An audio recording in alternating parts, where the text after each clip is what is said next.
और नई परंपरा डालकर यहाँ नमाज अदा कराई जा रही है, जिसका विरोध स्थानीय लोगों ने और राष्ट्रीय बजरंग दल के कार्यकर्ताओं ने सबने मिलकर सामूहिक रूप से किया है।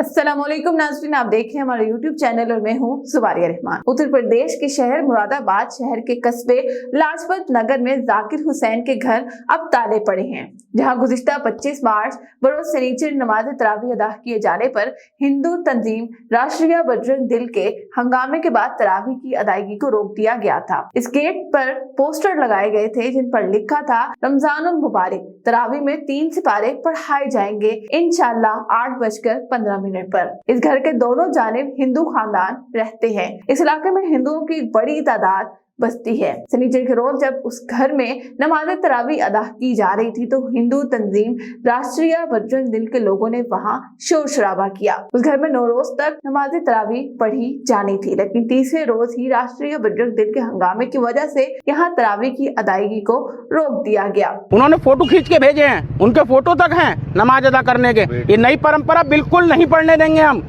यहाँ न सिर्फ नमाज तरावी की अदायगी को रोक दिया गया, बल्कि इंतजामिया ने मुसलमानों को खबरदार किया है कि जाकिर हुसैन के घर में नमाज तरावी की अदायगी को रोकने से मुतालिक ऑर्डर की खिलाफ वर्जी की गई तो 10 मुसलमानों को इलाके का सुकून खराब करने के जुर्म में फी शख्स 5 लाख जुर्माना अदा करना पड़ेगा। इंडिया के आइन के मुताबिक हर शख्स को अपने मजहब और अकीदे से मुतालिक रस्म और रवाज पर अमल करने की मुकम्मल आजादी है। पुलिस इंतजामिया का भी यही कहना है कि घर में तरावी पर कोई पाबंदी नहीं है। उसके बावजूद पुलिस इंतजामिया ने अमन खराब करने पर मुस्लिम फरीक के खिलाफ कार्रवाई भी की, जिसकी बुनियाद पर 10 मुसलमानों के खिलाफ 5-5 लाख रुपए का बॉन्ड जारी किया गया।